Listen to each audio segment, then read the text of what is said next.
2019년 1월 8일 쇼트트랙 금메달리스트 심석희 선수가 코치로부터 폭행은 물론 성폭행으로 인한 고소장을 제출했다고 합니다. 더욱 충격적인 것은 심석희 선수가 고등학생 때부터 지속적인 폭력과 성폭행을 당했다고 하는데 왜 계속 빙상연맹에서 이런 문제가 벌어지는 것인지 지금 확인해 보겠습니다.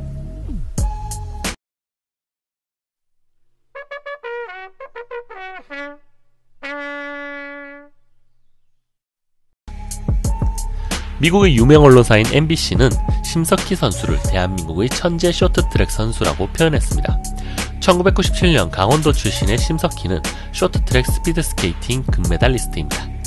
데뷔와 동시에 차세대 쇼트트랙의 여왕으로 불려왔고 처음 금메달을 따낸 소치올림픽 출전 당시 이미 고등학생이었으며 쇼트트랙 세계 랭킹에서는 명실상부 1위를 자랑하며 현재 쇼트트랙계에서는 독보적입니다.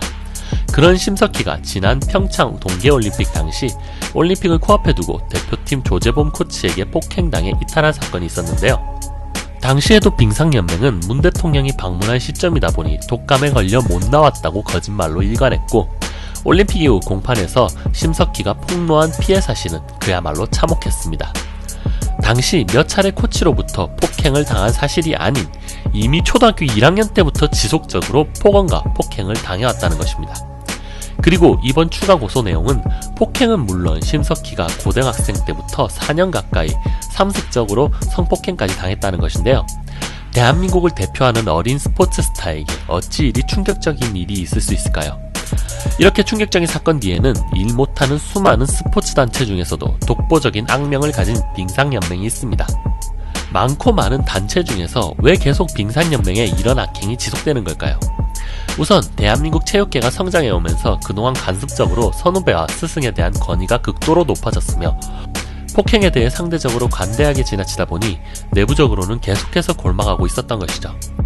이러한 의식으로 빙상연맹 관리자들은 적절치 못한 인물들로만 구성되어 선수 관리는 물론 돈에만 눈이 멀어 한심하기 그지없는 사건들을 일으켜왔습니다.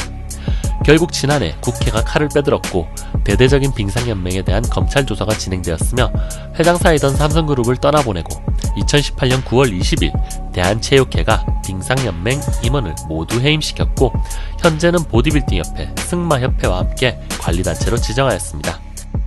이에 빙상연맹은 현재 대한체육회가 구성하는 관리위원회에서 직접 관리하게 되었습니다.